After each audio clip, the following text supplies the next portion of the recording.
So let's talk about operations. As you know, operations is two divisions to your company: new installs, and then the service, maintenance, and warranty repair.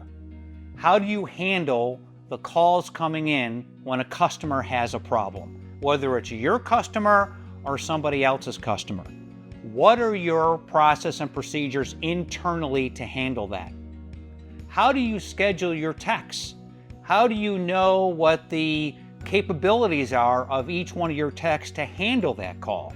Do you handle that call as an emergency? Can it be set something out?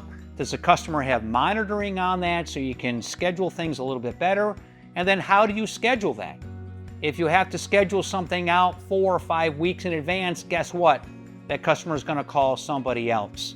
So it's a staffing issue, and you want to make sure you have parts. How much parts do you need? Is that based on how many customers you have? Is that based on, you know, that there's storms coming? There's a lot of different things to talk about as far as parts inventory.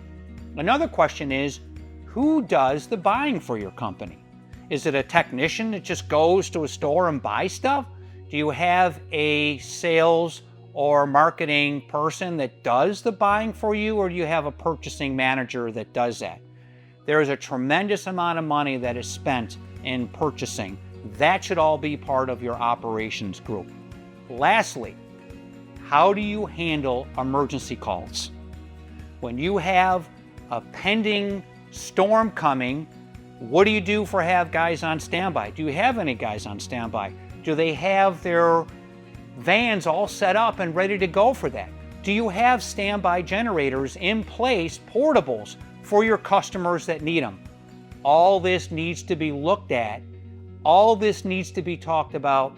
All this needs to have process and procedures in place for your operations department. Power Alliance can help you with all those.